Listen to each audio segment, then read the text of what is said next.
오늘은 욥기 1장부터 3장 시험당한 욥이라는 제목으로 하나님의 말씀을 전하도록 하겠습니다.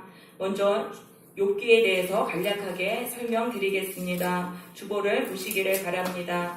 욥기는 가문의 대표가 제사장 역할을 했던 아브라함과 같은 족장 시대에 쓰여진 것으로 여겨집니다. BC 2000년경에 기록된 것으로 여겨집니다. 욥의 구조를 보시면은요, 1장에서 2장까지는 욥에게 갑자기 고난이 닥친 내용에 대해서 나옵니다.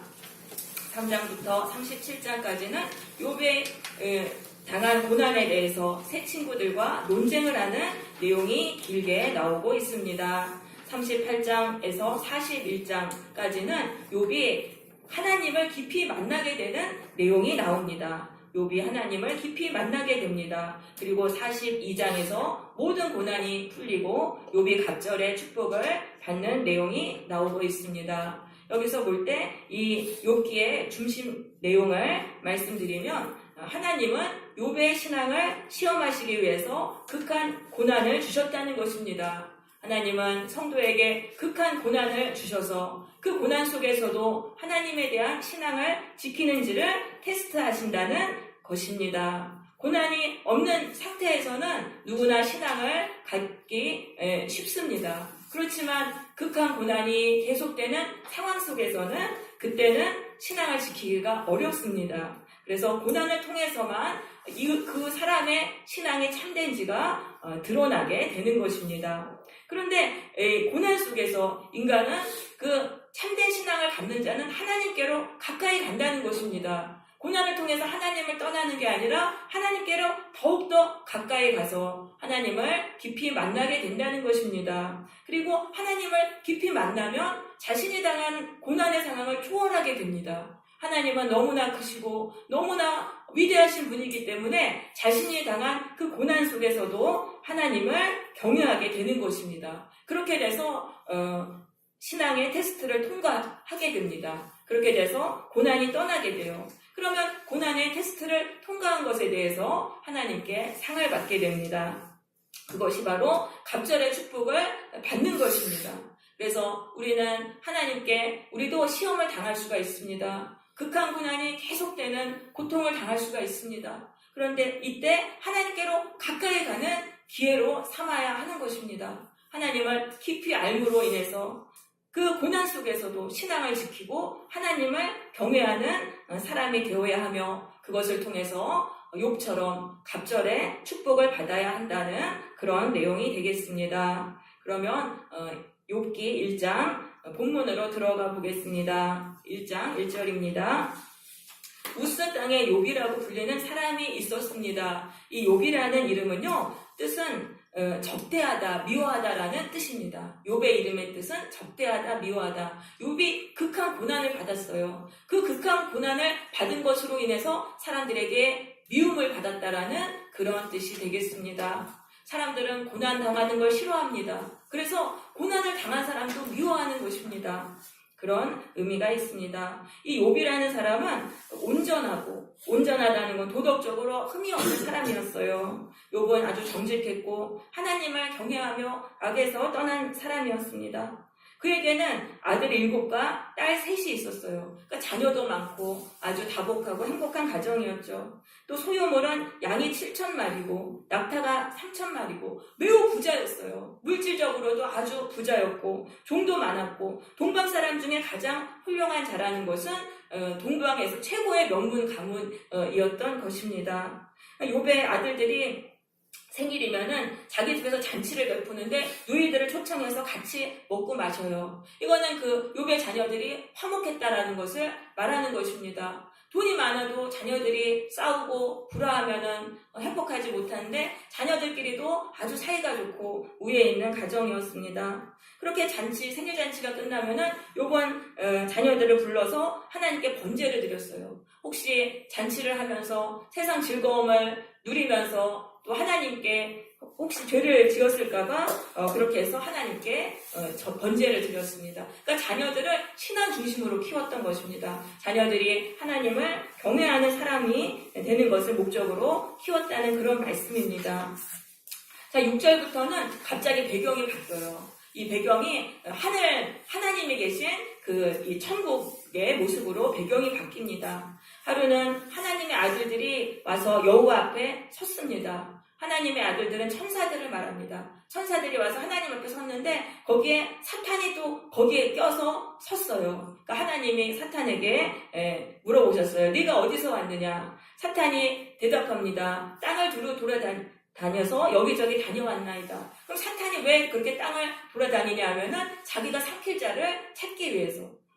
사탄은요, 인간을 잡아먹고 사는 것입니다. 우리 주보에 있는 베드로전서 5장 8절 말씀 같이 한 목소리로 읽겠습니다. 베드로전서 5장 8절입니다. 시작.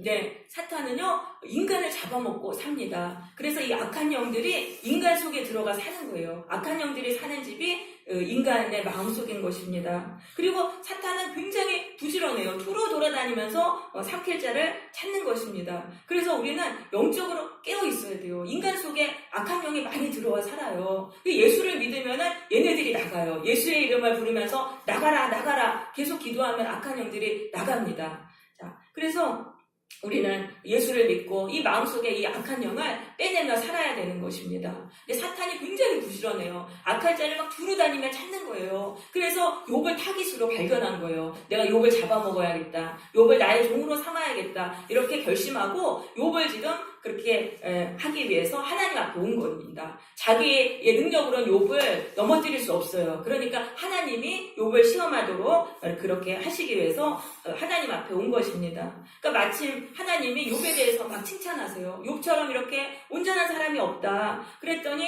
9절에서 사탄이 이렇게 말합니다. 욥이 어찌 까닭없이 하나님을 경외하겠습니까? 하나님께서 그의 집과 모든 소유물을 다 지켜주시고 또 욥이 하는 일마다 복 주셔서 부자가 되게 해주셔서 그런 것 아닙니까? 그러니까 욥이 하나님이 복을 주셨기 때문에 그 복을 더 받기 위해서 하나님을 섬기는 것이다. 이런 식으로 말을 하는 것입니다. 그러면서 이제 주의 손을 펴서 그의 모든 소유물을 치소서. 그리하시면 틀림없이 주를 향하여 욕하지 아니하겠나이까. 그러니까 하나님이 허락하세요. 그래, 그러면은 욥의 소유물을 쳐라. 다 너에게 맡긴다. 욥의 소유물을 친다는 거는 욥의 재산과 욥의 자녀들을 다 치는 거를 허락하십니다. 그러면서 욥의 몸에는 손을 대지 말아라. 이렇게 허락을 받아냅니다. 그러니까 하나님이 욥을 지금 시험하시는 거예요. 욥이 소유물을 다 잃고도 하나님에 대한 신앙을 지키는지를 테스트하시는 것입니다. 그래서 욥의 시험을 받게 되는데요. 13절입니다.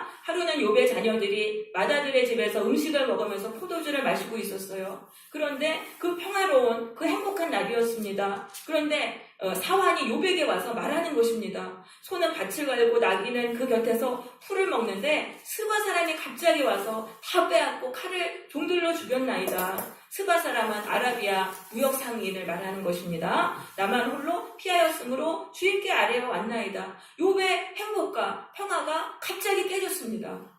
갑자기 깨지게 됐습니다. 그런데 그가 말하는 동안에 또 한 사람이 와서 말해요. 하나님의 불이 하늘에서 떨어져서 양과 종들을 살라버렸고 나만 홀로 피하였으므로 주인께 말하러 왔나이다. 두 번째 재앙이 연달아서 오게 되었습니다. 이 불이 하늘에서 떨어졌다는 거는요, 소돔과 고모라에 내렸던 그 유황이 섞인 그 소나기를 말하는 것 같아요. 근데 이 종이 하나님의 불이라고 말하는 거예요. 하나님의 불. 그러니까 이 하나님의 불이라고 말한 것 때문에 욥이 굉장히 하나님에 대한 신앙이 거기서 타격을 받게 되는 것입니다. 아니, 하나님이 불을 내리셨어? 굉장히 큰 타격을 받게 됩니다.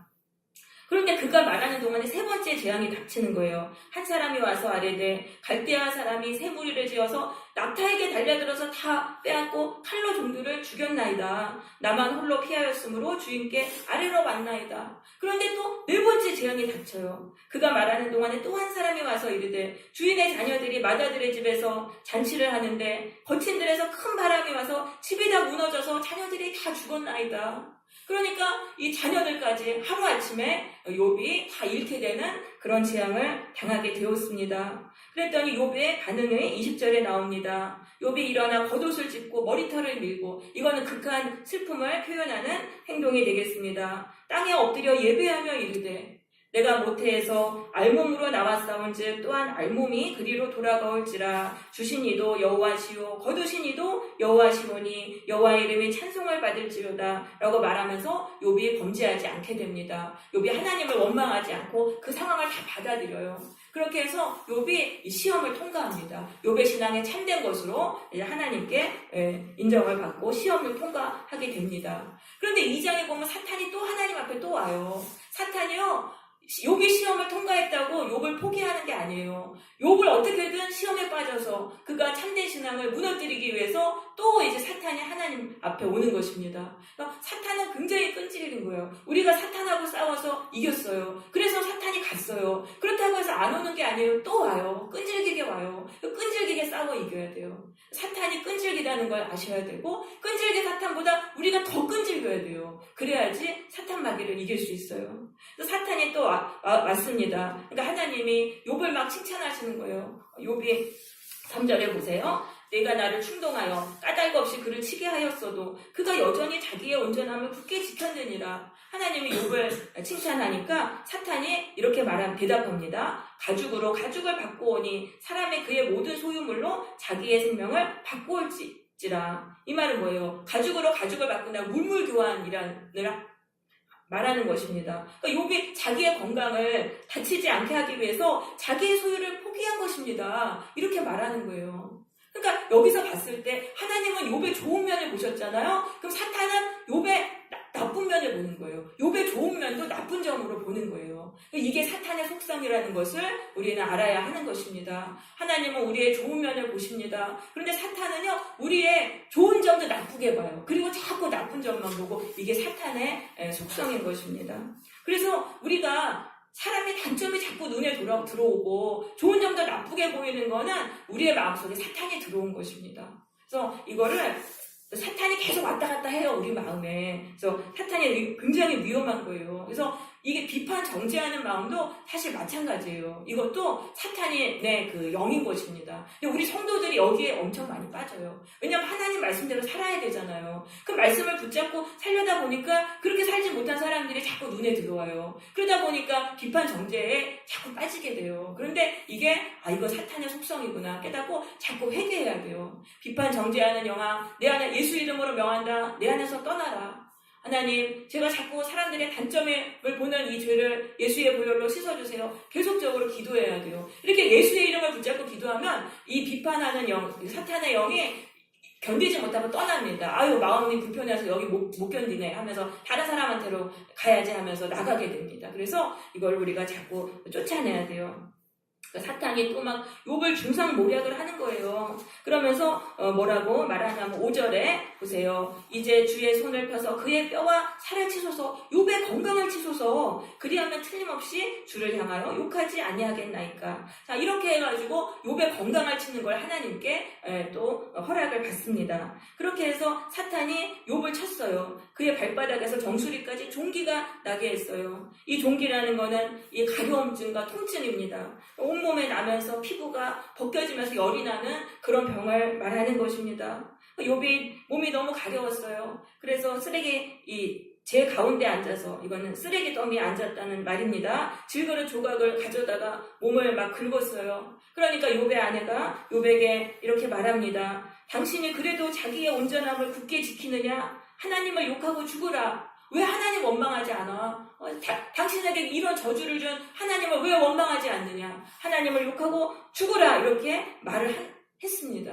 그러니까 사탄이 욥의 아내의 마음속에 들어가서 욥을 충동하는 거예요. 욥에게 참된 신앙을 버리라고 계속 충동을 합니다. 그런데도 욥이 뭐라고 말합니까? 그가 이르되 그대의 말이 한 어리석은 여자의 말 같도다. 우리가 하나님께 복을 받았은즉 화도 받지 아니하겠느냐. 이렇게 말하면서 욥이 하나님을 원망하지 않아요. 그러니까 욥이 계속 참된 신앙을 지키게 됩니다. 여기서 이 두 인물이 대조가 되는 거예요. 그 알 수 없는 고난을 지금 당했어요. 그런데도 욥은 그 속에서도 하나님을 원망하지 않고 참된 신앙을 지켰습니다. 그런데 욥의 아내는 어떻게 되었습니까? 하나님에 대한 신앙을 버렸어요. 욥의 아내는 축복을 주는 하나님만 인정했던 거예요. 복을 받기 위해서 하나님을 섬겼던 것입니다. 이처럼 이 고난 속에서는 인간의 신앙의 색깔이 분명하게 드러나는 것입니다. 이 사람의 신앙이 올바른 것인지 거짓된 것인지 분명하게 드러나는 리트머스 종이와 같이 이 고난이 그런 역할을 하는 것입니다. 자, 그래서 세 친구들이 욥이 고난에 당했다는 그 소식을 듣고 욥을 찾아옵니다. 11절에 보세요. 엘리바스, 또 빌닷, 소발 세 사람이 욥을 위로하러 와요. 근데 멀리서 보니까 욥이 당한 모습이 너무 처참한 거예요. 그렇게 해서 이들이 소리를 질러 울면서 자기의 겉옷을 찢어 하늘을 향해서 티끌을 날려 자기 머리에 뿌립니다. 이거는 슬픔의 표현입니다. 욥을 위로해 주었습니다. 그러면서 밤낮 7일 동안 욥과 함께 땅에 앉았으나 욥의 고통이 심함을 보므로 그에게 한마디도 말하는 자가 없었더라. 욥에게 무슨 말을 한들 위로가 되겠습니까? 어떤 말도 욥에게는 위로가 되지 않는다는 걸 알았기 때문에 아무 말도 하지 않았던 것이죠. 그렇게 7일이 지난 후에 욥이 입을 엽니다. 욥의 입에서 어떤 말이 나왔을까요? 3장 1절 보시면은 그 후에 욥이 입을 열어 자기의 생애를 저주하니라. 자기가 태어난 것을 저주하게 됩니다. 이것은요, 자기를 태어나게 하신 하나님을 원망하는 것과 같습니다. 그러니까 욥이 드디어 하나님을 원망하고 그의 신앙이 무너지게 된 것입니다. 이 7일 동안에 이 욥의 신앙이 갑자기 거기서 무너진 거예요. 한순간에 무너진 거예요. 욥이 아내를 통해서 시험했을 때는 지켰는데 그 7일이라는 그 기간 동안에 한순간에 욥의 신앙이 무너진 것입니다. 인간이 이렇게 연약한 거예요. 인간은요, 연약하기 때문에 하나님을 향해서 참된 신앙을 가졌다 할지라도 그 고난이 계속적으로 당하고 고난이 오래되면 거기서 한순간에 변화가 되는 것입니다. 우리가 좋을 때는 다 하나님을 잘 믿을 수 있어요. 하지만 그 고난 속에서 신앙을 지킨다는 거는요, 아무도 사실 장담할 수 없는 것입니다. 나도 그 속에서 갑자기 변할 수 있는 거예요. 욥이 어떻게 말을 하냐면은 3절, 내가 난 날이 멸망하였더라면 산의 아이를 배웠다 하던 그 밤도 그러하였더라면, 그러니까 자기가 잉태됐던 그 날이 차라리 없었으면 얼마나 좋았을까, 이런 고백을 하는 것입니다. 6절 보시겠습니다. 그 밤이 캄캄한 어둠에 잡혔더라면, 해의 날수가 달의 수에 들지 않았더라면 정말 좋았을 텐데. 7절입니다. 그 밤에 자식을 뵈지 못하였더라면, 그 밤에 즐거운 소리가 나지 않았더라면, 나를 저주하는 자들, 곧 리워 야단을 격동시키기에 익숙한 자들이 그 밤을 저주하였더라면, 이 리워 야단이라는 것은요, 바다의 큰 괴물이에요. 바다에 풍랑을 일으키는 큰 괴물이 산다고 그렇게 생각을 했어요. 그게 바로 리워 야단인데요. 리워 야단을 격동시키기에 익숙한 자들은 이방 종교의 주술사들이에요. 이방 종교에서 주문을 외는 자들. 지금 욥의 입에서는 이방의 주술사들에 대한 언급까지 나오고 있어요. 이것은 욥이 하나님에 대한 신앙에 굉장히 회의적으로 되었음을 말하는 것입니다. 하나님을 믿으나 이방 종교를 믿으나 거기서 거기지, 이런 식으로 생각한 것을 말하는 것입니다. 10절입니다. 이는 내 모태의 문을 닫지 아니하여 내 눈으로 환난을 보게 하였음이로구나. 어찌하여 내가 태에서 죽어나오지 아니하였던가. 어찌하여 내 어머니가 해산할 때에 내가 숨지지 아니하였던가. 내가 차라리 죽어서, 엄마 뱃속에서 죽어서 낙태돼서 나왔으면 정말 좋았을 텐데, 이런 고백을 하는 것이죠. 그렇게 죽었으면은 내가 이제는 평안히 누워서 자고 쉬었을 것이니, 이제 13절부터 욥은요, 죽음의 세계를 동경하는 거예요. 지금 현실이 너무나 고통스러우니까 죽음의 세계를 아주 멋진 곳으로 동경합니다. 이 죽음의 세계에서는 자기를 위하여 폐허를 일으킨 세상 임금들과 모사들과 함께 있었을 것이요. 모사라는 거는 왕에게 정치적인 자문을 해주는 그런 사람들을 말하죠. 혹시 금을 가지며 은으로 집을 채운 고관들과 함께 있을 것이다. 그러니까 욥은요, 그런 상류층 사람들과 같이 있는 걸 엄청 좋아했던 거예요. 그러니까 죽음의 세계에서 그들하고 참 같이 있었을 것이다, 이렇게 말하는 것이죠. 우리 죽음의 세계에서는 모든 고통이 사라지고 참 그곳에서는 감독자의 호통 소리가 듣지 아니하게 되며 작은 자와 큰 자가 함께 놓이고 종이 상전에서 놓이느니라. 죽음의 세계를 동경하는 것입니다. 우리가 현실이 너무나 힘들면은요, 죽음의 세계를 동경하게 돼요. 그래서 많은 사람들이 또 자살을 하게 됩니다. 그런데 자살을 하면 안 돼요. 자살은 내 하나뿐의 인생을 완전히 끝내는 것이고, 이거는 정말 패배하는 것입니다. 우리는 어떻게 해서인지 죽기 살기로 이 고난에서 빠져나오는 것을 목적으로 살아야 돼요. 죽는 게 아니라, 죽으면 완전히 패배예요. 어떻게든 이 고난에서 빠져나오는 것을 인생의 목적으로 하고 살아야 하는 것입니다. 자, 20절에서는 이제 하나님을 원망합니다. 어찌하여 고난당하는 자에게 빛을 주셨으며 마음이 아픈 자에게 생명을 주셨는고. 나에게 생명을 주신 하나님을 원망하게 됩니다. 이러한 자는 죽기를 바라도 오지 아니하나니 땅을 파고 숨긴 보배를 찾음보다 죽음을 구하는 것을 더하다가 무덤을 찾아 얻으면 심히 기뻐하고 즐거워하나니. 내가 죽을 수만 있다면 나는 정말 기쁠 것이다. 하나님에게 둘러싸여 길이 아득한 사람에게 어찌하여 빛을 주셨는고. 하나님이 지금 욥을요, 고난으로 다 꽁꽁 둘러싸셨어요. 그렇게 둘러싸여서 죽지도 못하게 하세요. 길이 아득하다는 것은 죽을 수도 없고 살 수도 없는 그런 진퇴양난의 상태를 말하는 것입니다. 살자니 너무나 힘들어요. 너무나 고통스럽고 또 죽을 수도 없어요. 인간의 목숨이 얼마나 끈질겨요. 또 욥은 신앙에 있기 때문에 자살할 수도 없어요. 죽을 수도 없고. 그런 사람에게 왜 이렇게 힘든 상황을 주셨는가. 욥은 이렇게 원망하는 것이죠. 나는 음식 앞에서도 탄식이 나며 신음과 한숨 소리가 자꾸 나서 음식을 먹을 수도 없어요. 밥도 넘어가지 않습니다. 내가 앓는 소리는 물이 쏟아지는 소리 같구나. 이 앓는 소리는요, 맹수의 부르짖는 소리예요. 너무 고통이 심하니까 이 맹수의 울부짖음 같은 소리가 나는데 물이 떨어지는 것까지 계속 되는 것입니다. 욥이 얼마나 지금 고통을 당하는지 알 수 있습니다. 내가 두려워하는 그것이 내게 임하고 내가 무서워하는 그것이 내 몸에 미쳤구나. 완전한 저주, 완전한 절망 속으로 욥이 지금 들어가게 되었습니다. 나에게는 평온도 없고 안일도 없고 휴식도 없고 다만 불안만이 있구나. 이것은 신경이 쇠약해진 그 상태를 말합니다. 욥의 고난은요, 이 바깥으로 시작해서 욥의 육체로 왔고 그 다음에 욥의 정신까지 파괴했던 것입니다. 우리가 여기서 좀 살펴볼 점을 두 가지를 살펴보겠습니다. 자, 욥이 고난이 계속되니까 결국 사탄의 뜻대로 시험에 빠졌어요. 사탄이 뭐라고 말했습니까? 2장 5절에서 이제 주의 손을 펴서 그의 뼈와 살을 치소서. 그리하시면은 끊임없이 주를 향하여 욕하지 아니하겠나이까. 자, 여기서 욥은요, 이제 신앙이 무너졌어요. 그가 참된 신앙이었지만은 계속되는 고난 앞에서 신앙이 무너졌어요. 그럼 욥이 이렇게 신앙이 무너진 이유는 욥은 이전에 고난을 당해본 적이 없어요. 욥은 축복만 받았던 거예요. 그렇기 때문에 이렇게 큰 고난을 받으니까 거기서 신앙이 한순간에 무너졌던 것이죠. 그래서 이 고난이 없다는 게 복이 아니에요. 고난이 없고 축복만 받으면 한 번의 타격에 이렇게 무너지게 되는 것입니다. 고난이 없이 살아가면은 온실 속의 화초와 같이 나약하게 되는 거예요. 그런데 고난을 계속 당하면서 그 고난을 견디고 이겨낸 사람은 잡초와 같이 돼요. 그래서 어떤 고난이 와도 이겨낼 수 있어요. 그래서 고난이 없는 게 목적이 되는 게 아니라 고난을 이겨낼 수 있는 사람이 되어야 돼요. 어떤 고난이 와도 이겨낼 수 있는 그런 사람, 그게 바로 복이라는 것입니다. 그리고 또 한 가지는 이 욥의 아내가 뭐라고 말했습니까? 하나님을 욕하고 죽으라라고 말했는데 결국은 그 욥의 입에서 나온 말이 자기의 생애를 저주하면서 하나님을 원망하고 내가 죽었으면 좋겠다 이런 말이지 않습니까? 욥의 아내가 한 말 그대로 하는 거예요. 그러니까 나와 가까운 사람이 하는 말이 나에게 큰 영향을 미친다는 거예요. 욥의 아내가 한 말은 욥의 무의식 쪽에서 큰 영향을 미쳐서 결국은 욥이 그렇게 하게 되었던 것입니다.